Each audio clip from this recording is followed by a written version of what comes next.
A minha querida amiga Sinara Menezes entrevistou o Ricardo Capelli. Queria trazer essa entrevista da Sinara para a gente aqui na Folha Democrata. Vamos ver juntos. Se portou. Vivemos tempos difíceis, né? Mas é preciso ter firmeza e equilíbrio. Acho que tanto o presidente Lula como o vice-presidente Alckmin têm agido com bastante firmeza. Olha como só, tem gente... que ter. Claro, exatamente. Eu convidei o Capelli para vir aqui hoje porque ele está lançando um livro sobre aquela tentativa de golpe de 8 de janeiro. Bota a capa do livro do Capelli aí, por favor, Gui, ó. Olha só. O 8 de janeiro, que o Brasil não viu, está saindo pela editora Intrínseca e do selo História Real, né? Um livro narrado em primeira pessoa. Onde é que você conseguiu tempo para escrever esse livro aí, Capelli? Sinara, na verdade, muitas pessoas, desde o fatídico 8 de janeiro de 2023, me cobravam essa questão do livro, né? As pessoas diziam, Capelli, você tem que deixar registrado para a história tudo o que aconteceu, os fatos todos, para que as pessoas conheçam os bastidores do que aconteceu, tanto no dia 8, quanto no dia 9, quanto naquela primeira semana, que foi muito difícil para a democracia brasileira, quanto nos 23 dias da intervenção federal na segurança pública do Distrito Federal, foi uma intervenção inédita. Ali, aliás, foi tudo inédito, né? Então, eu, claro, contei com o apoio de pessoas que me ajudaram a transcrever todos os fatos, todas as ideias, enfim. Foi um trabalho a muitas mãos, mas que, no final, saiu o resultado desse trabalho. Ficou muito legal, muito interessante, uma linguagem fluida, uma linguagem muito acessível, e que eu espero que todos gostem, né? É um livro sobre história. Eu me preocupei muito, Sinara, em registrar fatos. Então, o livro ele é muito factual. Então, tem muitos fatos.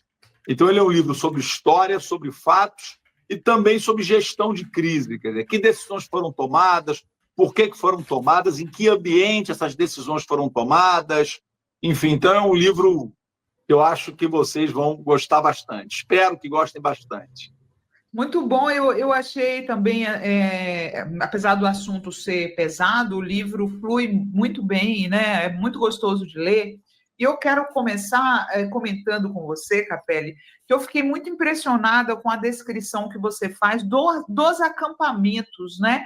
Eu não sabia, eu acho que muita gente, olha só, eu que sou jornalista, não sabia, acredito que muita gente não sabia do tamanho dos acampamentos em frente ao quartel-general do Exército aqui em Brasília. O Capelli usa um termo cidadelas. Cidadelas. Tinha de tudo. Tinha banheiro químico, tinha Wi-Fi. O escambau é impressionante, né? Como é que deixaram... Tinha cozinha industrial, tinha uma central para gravar podcasts, para gravar, fazer vídeos. Nessa cozinha tinha alimentação praticamente 24 horas. Então, eram, na verdade, cidadelas. Tinham geradores, enfim, na verdade, cidadelas montadas. E são acampamentos, Sinara, e a todos que nos acompanham, sem precedentes na história do Brasil. Veja, se qualquer um de nós agora pegar uma barraquinha de camping, um iglu, e tentar montar em frente a um quartel-general do Exército, eu tenho certeza que não vai durar 5 minutos lá. Por quê? Porque ali é uma área de segurança nacional. Os arredores dos quartéis generais do Exército pelo país são áreas de segurança nacional. Então, a pessoa que montar ali um acampamento não dura 5 minutos, será retirada. Então, veja, como é que foi montado, como é que foi autorizado a montagem dessas, não acampamentos, dessas cidadelas em frente aos quartéis generais do Exército Brasileiro. Isso não tem precedente na história desses acampamentos, e acampamentos claramente com natureza golpista, defendendo o rompimento institucional. Então, é muito grave tudo que aconteceu. E, é claro, esses acampamentos só foram montados porque eles contaram, no mínimo, com a omissão, com a complacência, com a conivência do então comandante-em-chefe das Forças Armadas, Jair Bolsonaro. Você fala, né, que houve várias tentativas de desmontar esses acampamentos, e a segurança do Distrito Federal houve uma inércia, para dizer o mínimo, né? Até você pergunta se... Na verdade, Sinara, todas as ações da Polícia Militar foram impedidas pelo comando do Exército. O comando do Exército impedia, mas também o governador Ibanez também não fazia um grande esforço para ajudar, não, né? Não, veja, não houve iniciativa de desmontar. Houve iniciativa em alguns momentos, porque tinham denúncias de roubos, então tinham denúncias de que estavam acontecendo delitos no acampamento também. E a Polícia Militar tentou várias vezes entrar, várias vezes fazer operações, algumas até para diminuir o número de pessoas. A operação era combinada, mas sempre na hora de executar, o Comando Militar do Planalto, que é quem responde pela segurança ali, impedia, o general responsável pelo comando, impedia a Polícia Militar de trabalhar. Na tua opinião, como é que você define essas pessoas que ficavam no acampamento? Qual que era o perfil exatamente delas, né? O Bolsonaro fica dizendo, eram senhorinhas com a Bíblia debaixo do braço. Para você, qual que era a média ali, né? Uma pessoa que largou tudo. Tem aquela moça que era cabeleireira, que ficou conhecida, a Débora, mas ela não tinha um perfil daquele povo que estava lá, não. Quem eram aquelas pessoas? Veja, ali não é opinião, são os fatos. Os fatos, eles registram ali pessoas com 3 perfis diferentes. Você tinha ali pessoas militantes de extrema-direita, com a sua plena consciência. Você tinha ali infiltrados pessoas treinadas, militares ou paramilitares, que circulavam por ali também e saíram dali para praticar atos criminosos. E você tinha algumas pessoas que viveram um processo de descolamento meio da realidade. Mas dizer que o acampamento era só isso, não é verdade. No acampamento tinham militantes completamente cientes do que estavam fazendo, militantes da extrema-direita. Você tinha militares ou paramilitares e tinha esse terceiro grupo. Esses eram os perfis predominantes nesses acampamentos. Tinham os aloprados, então, né? Você acha que o pessoal que foi para o quebra-quebra eram mais esse pessoal meio maluco aí? Não, Sinara, veja, todos foram lá para depredar a sede dos poderes no dia 8. Tanto que eu recebi relatos da Polícia Militar do Distrito Federal. Veja, a Polícia Militar do Distrito Federal ela tem o hábito já, a experiência de fazer a contenção de manifestações de 20, de 30, de 50, de até 100 mil pessoas, sem nenhum problema. Naquele dia 8, nós tivemos entre 4 e 5 mil pessoas apenas. Então, por que não foi conseguido conter? Claro que lá tinha um efetivo insuficiente, mas os policiais militares também relatam que um dos problemas é que existiam homens profissionais entre esses manifestantes. Homens com luvas, com máscaras de gás, com radiocomunicadores, homens que tinham domínio de táticas de combate e conhecimento do território. Então, o que aconteceu foi muito grave, porque tinham militares ou paramilitares infiltrados entre eles também. Esses foram punidos? Veja, alguns foram presos naquela semana e muitos também a Polícia Federal identificou posteriormente. Hoje em dia, Sinara, é muito difícil a pessoa cometer um crime num local público e não ser identificada pela Polícia Federal. A Polícia Federal faz um trabalho muito profissional, muito técnico, e mesmo depois do dia 8, depois daquela semana, efetuou e vem efetuando uma série de prisões de elementos criminosos que foram identificados posteriormente. Capelli, essa semana, faz umas 2 semanas mais ou menos, eu vi uma matéria no Metrópolis, né? É um portal que tem sido muito... tem se comportado, tem tido muito, digamos, muitas fontes no bolsonarismo, para dizer o mínimo. Saiu uma matéria falando sobre o encontro dos Bolsonaro com o Ibanez para tratar de 2026. Eu até peguei a foto deles lá. Coloca aí, Gui, a foto dos Bolsonaro com o governador Ibanez, né? O Ibanez, ele foi inocentado da incompetência dele aí nesse processo da tentativa de golpe, mas é inegável a proximidade dele com os Bolsonaro, né? Você acha que qual que foi ele foi inocentado, mas para você qual foi o papel do Ibanez, né, que ficava dizendo que estava tudo tranquilo, está tudo tranquilo? Teve gente até aqui em Brasília que falou que era sábado à tarde, ele poderia ter tomado umas e outras, né? Então, assim, o que você acha que é o papel? Você fala no livro que causou espécie ele ter contratado o ex-ministro do Bolsonaro para ser secretário de Segurança Pública dele, e o secretário de Segurança Pública dele não estar no Brasil na hora que aconteceram as coisas, né? O que você acha que foi o papel do Ibanez nesse quiprocó todo? Sinara, é curioso que essa foto que vocês mostraram aí, ela foi publicada num dia. No dia seguinte, a Michele Bolsonaro soltou uma nota dizendo que não tem nenhum acordo com o Ibanez para 2026. Então, veja como as coisas são curiosas.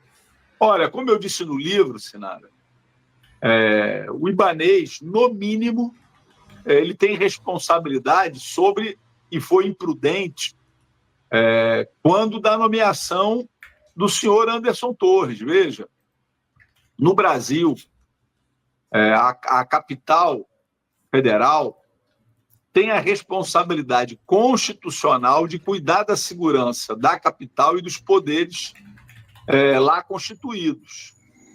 Então, e recebe para isso um fundo constitucional para garantir a segurança da capital federal, um fundo que esse ano vai bater 25 bilhões de reais. Então, o governo federal, o governo do Distrito Federal, ele é pago para garantir a segurança. E veja, o governador Ibanez, ele foi, no mínimo, imprudente ao colocar para dirigir a segurança dos poderes constituídos o ex-ministro da Justiça de Jair Bolsonaro. Obrigado, Xanda. Vamos lá, gente. Da conspiração golpista. Então, acho que isso ainda vai ter muita consequência, mas, sem dúvida alguma, a decisão do governador de nomear o ex-ministro de Bolsonaro para garantir a segurança da capital foi, no mínimo, imprudente. Por que você acha, então, que ele foi inocentado? Veja, Sinara, aí tem que consultar quem determinou a exclusão dele do processo. Eu acho que essa pergunta tem que ser feita para quem tirou qualquer responsabilidade do Ibanez com os acontecimentos. Olha, o Daniel Marques está perguntando para você, Capelli, se o Lula estivesse no palácio, ele seria morto ou preso? Veja, quem fez a pergunta, Senhora? Perdão. Foi o Daniel Marques, santista. Veja, Daniel, é difícil falar sobre isso, porque a história não é feita de sis, né? Aí tem muito si por trás disso. Mas eu não tenho dúvida de que aqueles manifestantes no dia 8 buscavam um cadáver. Eles tentaram assassinar a soldado Marcela. quebraram o capacete dela, arrancaram o capacete dela e iam, na linguagem militar, finalizá-la, iam matá-la. E quem me disse isso foi ela mesma, ela me contou isso. E ela só não morreu em função de um ato de bravura do sargento Beroaldo, que pulou em cima dela e conseguiu retirá-la das garras daqueles criminosos. Então, veja, é difícil especular sobre o si, mas tudo indica que eles buscavam um cadáver para tarde e noite do dia 8 de janeiro. Você está vendo aí, né? A gente começou falando sobre isso, esse movimento aí de traição dos bolsonaristas ao Brasil, né? Incrível essa história do Eduardo Bolsonaro pedir para as empresas brasileiras irem para os Estados Unidos. Eu acho que cruzou qualquer limite, né? Como assim? Ele não se preocupa, ele está se lixando para os trabalhadores brasileiros e não esconde, né, Capelli? Você acha que o golpe ainda está em andamento? Veja, Sinara, eu estou acompanhando esses últimos acontecimentos, mas a minha leitura é que isso é desespero, né? Porque vai se aproximando o desfecho final dos processos e a família Bolsonaro começa a ficar desesperada, né? Porque tudo indica que a estadia na cadeia será longa. Hoje eu vi um vídeo,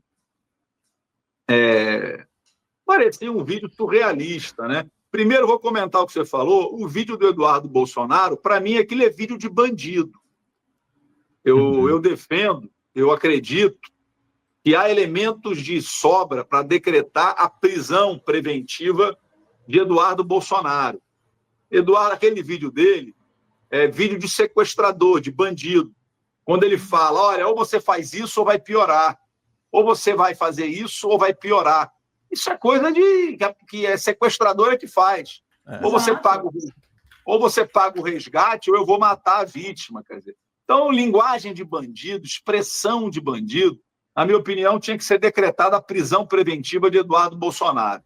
E hoje, eu vi estarrecido um outro vídeo de Flávio Bolsonaro posando de machão, dizendo que o Brasil, defendendo que o Brasil fique de joelhos, fique de quatro para os Estados Unidos, e fazendo uma comparação estapafúrdia, dizendo que o Brasil está como o Japão na Segunda Guerra, ganhou a primeira bomba atômica em Hiroshima, disse que ia resistir, e aí caiu outra bomba atômica em Nagasaki, e ele fala que isso vai acontecer com o Brasil. Gente, é um negócio meio surrealista, porque é o seguinte, quem é Flávio Bolsonaro? Flávio Bolsonaro é o cara que, num debate como candidato a prefeito da Prefeitura do Rio, quando a deputada Jandira Fegali, então candidata a prefeita do Rio, foi para cima dele no debate, a pressão dele caiu e ele desmaiou no meio do debate, gente. Esse é o machão, o bravão, que vai jogar uma bomba atômica no Brasil. Gente, essa família é um coletivo de covardes. O que eu acho, primeiro, é o desespero. Eles estão no desespero. O segundo é que eles estão preparando o argumento para fugir. São ratos. Vão todos fugir para os Estados Unidos, na minha opinião. Vão pedir asilo. Eles estão preparando um teatro para justificar a fuga deles. Eles não têm espinha dorsal para aguentar um dia na cadeia, um dia na prisão. Eles estão criando um teatro, prejudicando a indústria brasileira, sabotando o Brasil para justificar a fuga deles para os Estados Unidos. É inacreditável o que está acontecendo. É uma família sabotando o Brasil, trabalhando para prejudicar, para conspirar contra o Brasil. Para mim, na minha opinião, deviam estar todos presos por crime de lesa pátria e alta traição nacional. Né? E ainda, né? Eu fiquei estudando ontem essa história de direito internacional para ver o que é que cabia num caso como esses, né? Então tem crime de lesa pátria, tem ataque à soberania e também tem crime de segurança nacional, porque quando você oferece uma nação ao presidente de um país estrangeiro, você também está atacando a nossa segurança nacional, né? Você está pedindo ele o quê? Para bombardear o Brasil? Veja, Sinara, eu acho que na maioria dos países do mundo, nesse momento, os integrantes da família estariam na cadeia por crime de lesa pátria, alta traição nacional. E eu espero que, no final, que seja esse o desfecho. É inaceitável que eles conspirem contra o Brasil e agora exijam a rendição do país a um outro país, a um país estrangeiro. Eles definitivamente rasgaram, de uma vez por todas, a fantasia de patriotas, de nacionalistas. Eles não passam de vassalos dos interesses internacionais que conspiram contra o Brasil. Foi bom você ter falado dessa história do sequestrador, né? Que eles estão colocando assim, ou dá anistia, ou a gente mantém as tarifas, né? Esse pedido de anistia, né, não é para aquelas pessoas que estão lá na Papuda, né, Sim. Capelli? É para o pai dele. Eles querem anistia Claro. para o Bolsonaro. Eu acho que o mais prudente, o mais pedagógico, o mais educativo, seria colocá-los imediatamente na cadeia, porque eles estão confessando crimes diariamente contra o Brasil. Capelli, eu queria mudar um pouquinho de assunto e falar de uma coisa que eu tenho falado muito aqui nas nossas lives, que é o fato da Michelle ser colocada como candidata a presidente nas pesquisas, tá?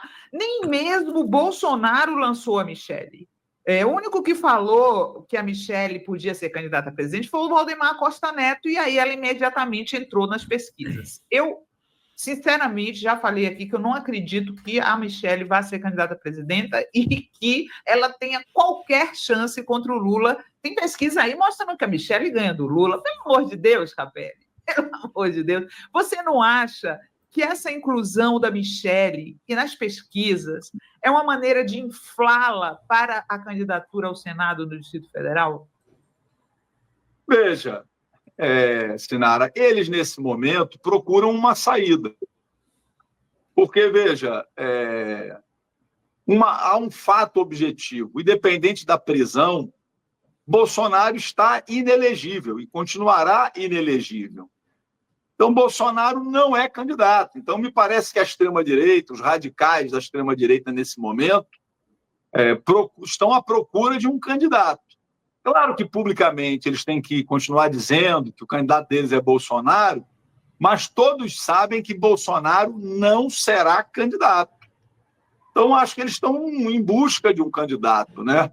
Há uma movimentação em torno do governador de São Paulo, há uma movimentação agora aqui em torno da Michelle, enfim. Já se falou no Eduardo Bolsonaro. Então, acho que eles estão ali em busca de uma saída para o fato do Bolsonaro estar inelegível. Ou de estar elegível, dele estar inelegível. Me enrolei aqui com as palavras. Uhum. Sim, mas e a Michelle? Você acha que a Michelle tem algum cacife, gente, para concorrer com o Lula? Isso não existe, Capelli, pelo amor de Deus. Sinara, o presidente Lula, para mim, é favorito. Claro que eu acredito muito que o presidente Lula vai se reeleger pela 4ª vez. Agora, eu acho que não pode subestimar nenhum candidato do lado de lá, porque eles já demonstraram força, capacidade de mobilização. Reitero, o presidente Lula, na minha opinião, é muito favorito e tenho certeza que vai se reeleger. Até porque, além do bom governo, é muito difícil um presidente no cargo perder a sua reeleição, né?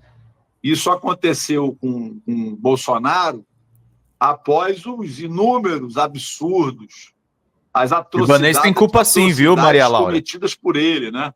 Durante a Vamos pandemia. pingar, gente, superchat. Depois da pandemia. Então, eu não descartaria, não, o fato da Michelle como porque eles estão em busca de um candidato, né? Então, há muita especulação. Acho que é muito difícil ser a Michelle. Acho que o mais provável é que ela seja candidata ao Senado, mas eu não descartaria nada. E você? Veja, Sinara, o meu partido, o PSB, me procurou e me incentivou e me lançou como pré-candidato ao governo do Distrito Federal em 2026, o que me honra muito a confiança, o apoio do meu partido. Eleição vai ser só no ano que vem, está muito longe ainda. Obrigado, Claro Andrei que Muniz. todo mundo já está mais ou menos se movimentando, mas a eleição é só no ano que vem. No momento, meu foco é fazer um grande trabalho lá na Agência Brasileira de Desenvolvimento Industrial e ajudar o vice-presidente, ministro Geraldo Alckmin e o presidente Lula a fazerem um grande governo no Brasil. Mas você, tá todo mundo aqui querendo votar em você para governador, viu? Também falaram Senado. Não, veja, o partido me lançou pré-candidato ao governo. Eu tenho recebido, Sinara, muitas mensagens de apoio, não só nas redes, mas também nas ruas, né? O que nos anima bastante, dá muita força. Mas, claro, que essa construção também não é só minha.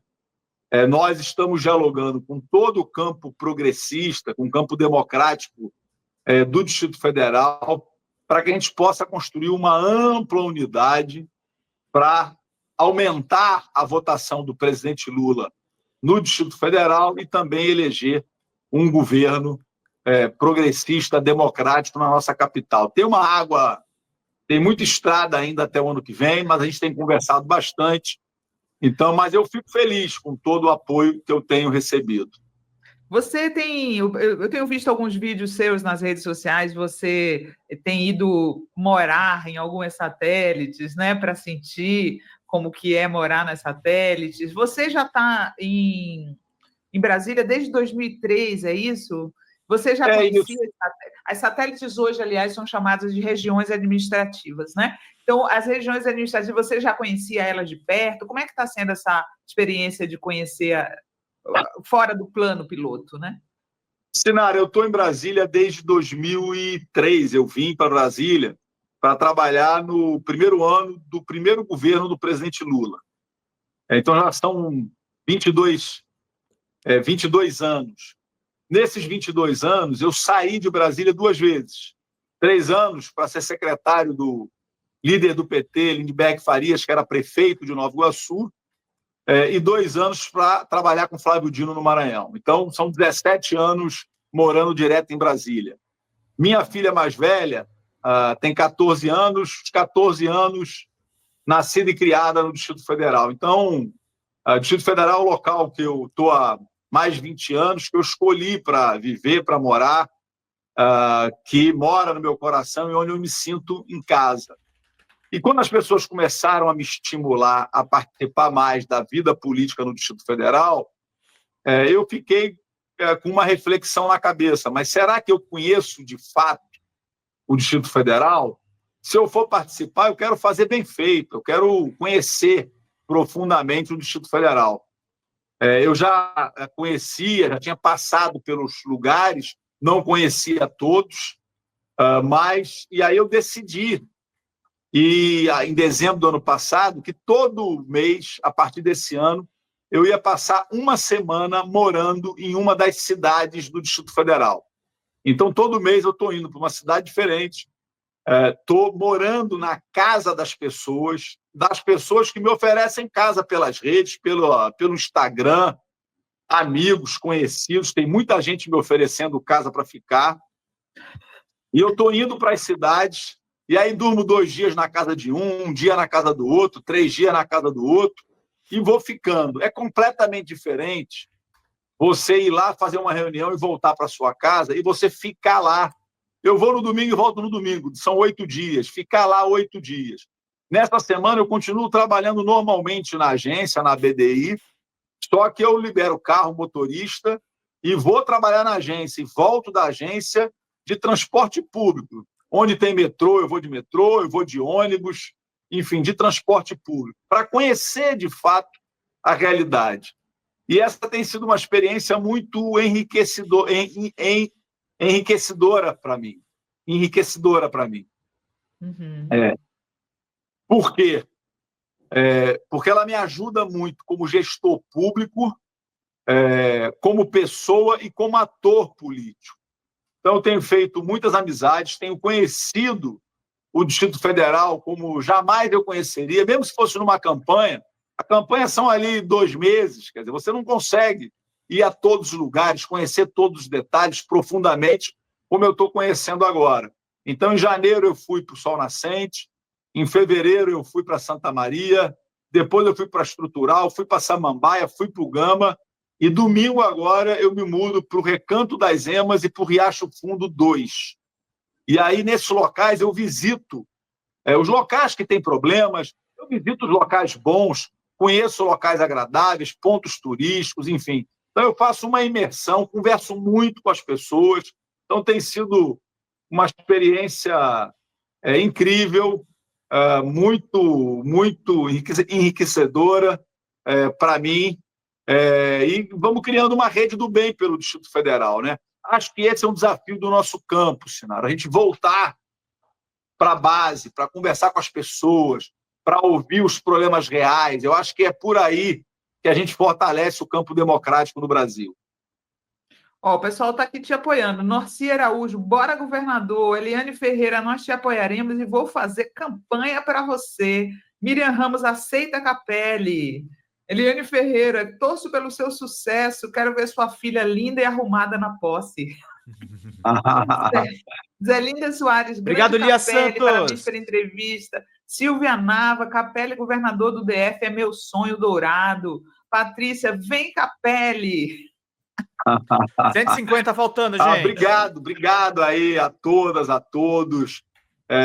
Veja, esse é um movimento que a gente está construindo, e a diferença desse movimento é que não é um movimento de um ou de outro, não é uma vontade pessoal, né? Após o dia 8, muita gente me estimulou a participar, e a gente está nesse processo de construção, não só a partir do PSB, mas conversando com o PT, conversando com o PDT, conversando com partidos do Centro Democrático, então conversando com o PCdoB, conversando com o PSOL, conversando com vários partidos, porque a gente precisa unir o campo progressista, mas não basta só unir o campo progressista, a gente tem que também dialogar com forças do Centro Democrático, para a gente montar uma ampla frente que seja capaz de ganhar o governo do Distrito Federal. Opa, Maria Silva, Ricardo Capelli, governador do Distrito Federal 2026, Andréa Glória, muito bacana, é ver a cidade e seu povo de dentro para fora, parabéns. Arlete Aguiar, Capelli é maravilhoso, ele joga bem em qualquer posição e dá show. Pessoal aqui. Daniel Marques, obrigado. Parabéns, Capelli, senti na pele para ajudar os trabalhadores. Maria de Jesus, vai de transporte público para ver a demora que ficamos esperando. Eu tenho andado de transporte público e a gente andando. A Patrícia está falando aqui, seus vídeos estão ótimos, Capelli, minha casa está à disposição. Olha aí, ó. Você mora onde, Patrícia? Já dá o endereço que eu fiz. Arruma um colchão que eu estou chegando. Mas veja, tem sido uma experiência muito rica, muito importante. Essa questão do transporte, por exemplo, eu fiquei em Santa Maria, fiquei no Gama, e eu não consigo entender, veja, por que não tem um metrô ou um veículo leve sobre trilhos, um VLT, para o Gama e para Santa Maria, que são regiões planas que têm muito espaço. Brasília tem muito espaço entre as vias, podia ter. E aí a gente percebe os absurdos. Por exemplo, o governo do Distrito Federal está pagando esse ano mais de 2 bilhões de reais de subsídio para as empresas de ônibus. Com esse recurso, a gente construiu metrô para o Gama, metrô para Santa Maria, metrô para o Recanto, construía BRT para Sobradinho, para Planaltina, quer dizer, ao invés de dar subsídio para as empresas de ônibus. Isso é uma grande caixa preta no Distrito Federal. E aí eu estou vendo isso na prática, porque eu estou andando de ônibus, conversando com as pessoas. Tem gente que leva 2 horas, mais de 2 horas, para ir para o trabalho e para voltar para casa. E 2 horas na ida, 2 horas na volta, enfim. Então, ver os problemas reais, conversar com as pessoas, é um aprendizado que não tem preço. Fala pessoal da Folha Democrata, aqui é Pedro Zambarda, editor do canal, falar um pouquinho a respeito da necessidade de vocês financiarem a Folha Democrata, gente. A Folha Democrata é financiada através de um Pix chamado Folha Democrata, é o endereço do Pix, né? folhademocrata@gmail.com. Nós precisamos do nosso jornalismo financiado por vocês que são do nosso público, porque nós passamos vários perrengues aqui com o YouTube, vocês sabem muito bem. E mesmo assim, graças a essa comunidade muito unida, a gente conseguiu fazer lives históricas, acompanhar praticamente ao vivo a campanha do Guilherme Boulos, trazer informações exclusivas a respeito de Gustavo Gayer, de Olavo de Carvalho, de todos os bolsonaristas, combater as fake news e tudo o que a gente acompanha. Por R$80 no nosso Pix, você ganha um curso de roteiro para série, o que é muito importante se você é artista, roteirista, se você lida com essas práticas da economia criativa. Outra forma de você colaborar também é se tornando membro aqui do nosso canal.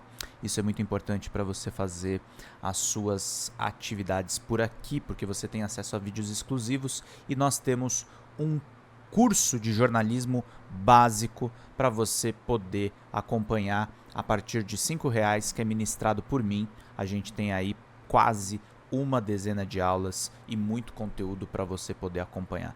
Meus caros, minhas caras, financiem o jornalismo independente, financiem o jornalismo que se posiciona à esquerda, financiem o jornalismo na internet, que traz informações confiáveis, checadas, que cruza informações e que trata você, que é o nosso público, de uma maneira muito séria. Vida longa e próspera, gente. Cuidem dos seus. Até mais. Tchau, tchau.